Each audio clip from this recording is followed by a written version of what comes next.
అన్నదాతపై ప్రకృతి పగబట్టింది. దేశానికి అన్నం పెట్టే రైతన్నపై ఎల్నినో దండయాత్ర చేస్తోంది. 2 నెలలుగా సరైన వర్షాలు లేక కర్షకులు కష్టాల్లో కూరుకుపోయారు. జలాశయాల్లో నీళ్లు అడుగుంటాయి.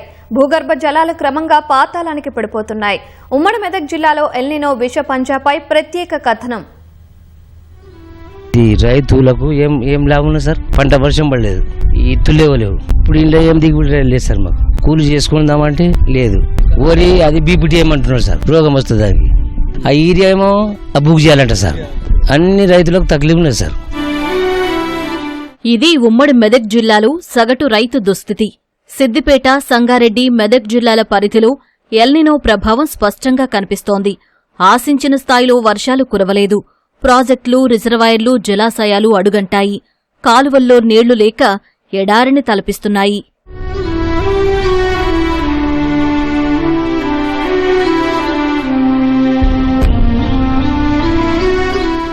సిద్దిపేట జిల్లాలోని 26 మండలాల్లో 5,40,000 ఎకరాలు సాగవుతుందని వ్యవసాయ శాఖ అధికారులు అంచనా వేశారు.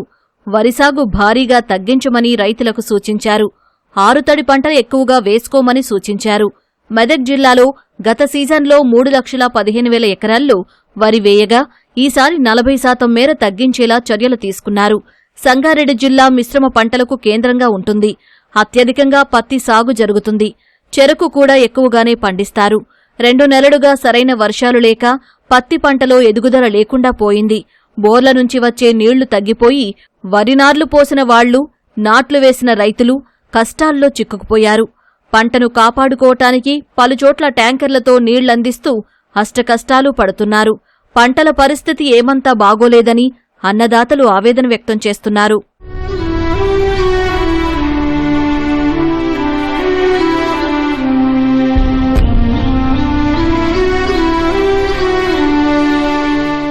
వర్షం లేక మొలకమ్మలు లేదు. మాకు వర్షం లేక పత్తులు అట్లా బాధపడుతున్నాం. మేము ఏం చేయాలి? పత్తులు విత్తనములు లేదు. ఎట్లా అని పరిశాను. ఇక మేము 2 ఎకరాలు వేసిన సార్ పత్తి. 4 ఎకరాలు ఊరి ఉన్నది. ఆ ఊరి మొలక కూడా మొలలేదు. అవి కూడా మొలక కథం. 1000 సంచి విత్తనం తెచ్చినాం 10 కిలోలు. అవి కూడా కథమైనాయి మొలకల మొలక. ఇక మేము కూడా లాస్ అయిపోతున్నాం. ఈ తేప దేవుని దయ వల్ల వాన పడితే మేము మంచిగా బతుకుతాం. ఇప్పుడు ఈయన తగిలి అప్పులు తెచ్చి పెడుతున్నాం అని దేవుని దయ వల్ల ఎట్లా చేస్తుందో ఏమో. ఇదే రాకు మందులు మసాలాలు పెరిగినాయి, లాగుడు ఎంత పెరిగినాయి. ఎట్లా చేస్తాం మేము సార్? ఈ టైంకు మోకల కాడ ఉండేది సార్. ఈ టైంకు టైం తప్పిపోయింది, దినాలు కూడా తప్పిపోయింది సార్. వర్షాలు లేక రైతులు అలలాడిపోతున్నారు. వర్షాలు 40 నుంచి 50 రోజులైతుంది వర్షాకాలం మొదలై. నీరు లేక తక్కువ నీరుతో పంట పండించడానికి నీరు లేక తనున్న 3.5 ఎకరాల్లో నీలగిరి మొక్కలు నాటడం జరిగింది. రోజుకు 3 రోజుల నుండి రోజుకు 3 ట్యాంకర్ల చొప్పున చెట్లకు నీళ్లు పోయడం జరుగుతుంది. రైతు కోస ఆరికోస పడుతున్నారు. ప్రధాన పంట ఇక జరాబాద్ ఏరియాలో ప్రధాన పంట వచ్చేసి చెరుకు అనమాట. లాస్ట్ టైం అనేది వర్షాలు బాగుండే పొలంలో కానీ బావిలో కానీ బోర్లో కానీ మంచిగా ఉండే వాటర్ అందరు చెరుకు వేసుకున్నాము. కానీ అదే ఉద్దేశంలో ఈసారి కూడా వర్షాలు మంచిగా పడతాయనే ఉద్దేశంతో అందరం కూడా చెరుకు దొక్కడం జరిగింది అనమాట. ఆ ఎల్నినో ప్రభావం ఉంటుందనే ఉద్దేశం రైతులకు తెలియకపోవడం, దానివల్ల అనేది చాలా మంది లాస్ అవుతారు. ఇప్పుడు బావిలో అనేది నీళ్ళు అయిపోవడం, బోర్లో నీళ్ళు అయిపోవడం జరుగుతుంది. సింగూరు, మల్లన్న సాగర్, రంగనాయక సాగర్, కొండపోచమ్మ, గౌరవెల్లి వంటి ప్రాజెక్టుల్లో నీటి నిల్వలు తగ్గిపోయాయి. సాగునీటి కాలువలు కొన్ని చోట్ల చెట్లు, చేమలతో నిండిపోయాయి. వరి సాగు తగ్గించి ఆరుతడి సహా ఉద్యాన పంటలు వేసుకున్నట్లయితే రైతులు నష్టాల పాలు కాకుండా ఉంటారని అధికారులు చెబుతున్నారు.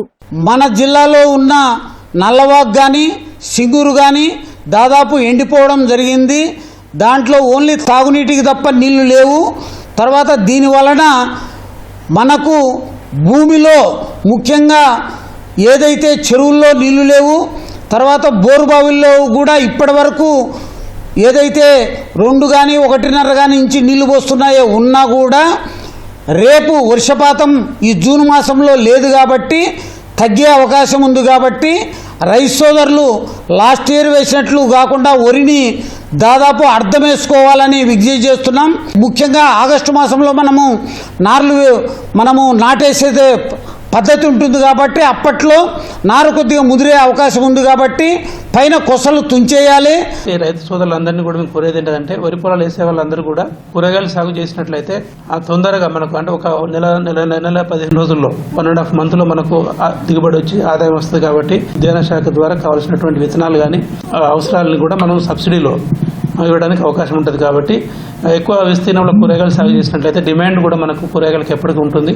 అదేవిధంగా ఆయిల్ పామ్ కూడా ఇప్పటి వరకు 4,000 ఎకరాల్లో మనం మొక్కలు నాటడం జరిగింది. ఈ హనీ బీస్ని పెంచుకోవడానికి కూడా మేము ఎంకరేజ్ చేస్తున్నాం. వాటికి కూడా ఒక రైతుకి కావాల్సినటువంటి 50 బాక్సులు ఒక రైతుకి ఇవ్వడానికి అవకాశం ఉంటుంది. సుమారు 1,50,000 వరకు సబ్సిడీ ఇవ్వడానికి కూడా అవకాశం ఉంది. ఈ విధంగా రకరకాల స్కీమ్స్ మన ఉద్యాన శాఖ ద్వారా ఇంప్లిమెంట్ చేస్తున్నాం.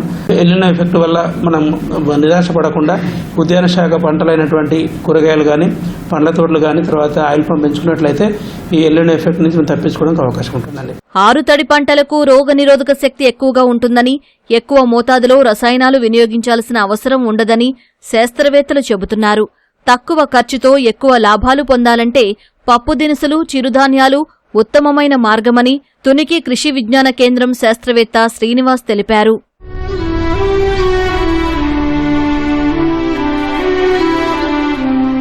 కంది వేసుకోవచ్చు, అదే పెసళ్ళు, మినుము లాంటి వేసుకోవచ్చు, లేదంటే నూనె పంటలైనటువంటి పొద్దుతిరుగుడు వేసుకోవచ్చు.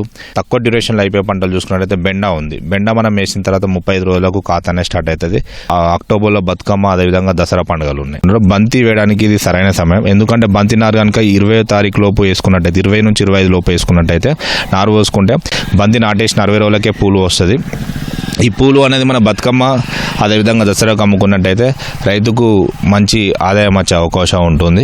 వాటర్ బోర్లు పోయిన రైతులు వరి వేసి నష్టపోయే బదులు ఆల్టర్నేటివ్ పంటల మీద డిసిషన్ తీసుకొని వేసుకొని ఆ నష్టాన్ని నష్టపోకుండా ఆదాయం రావాలని చెప్పేసి నేను కోరుకుంటున్నాను. ఎల్నినో పంజా నుంచి ఎలా బయటపడాలనే ఆందోళన, భవిష్యత్ ఏంటనే బెంగ ఉమ్మడి మెదక్ జిల్లా రైతుల్ని వెంటాడుతున్నాయి.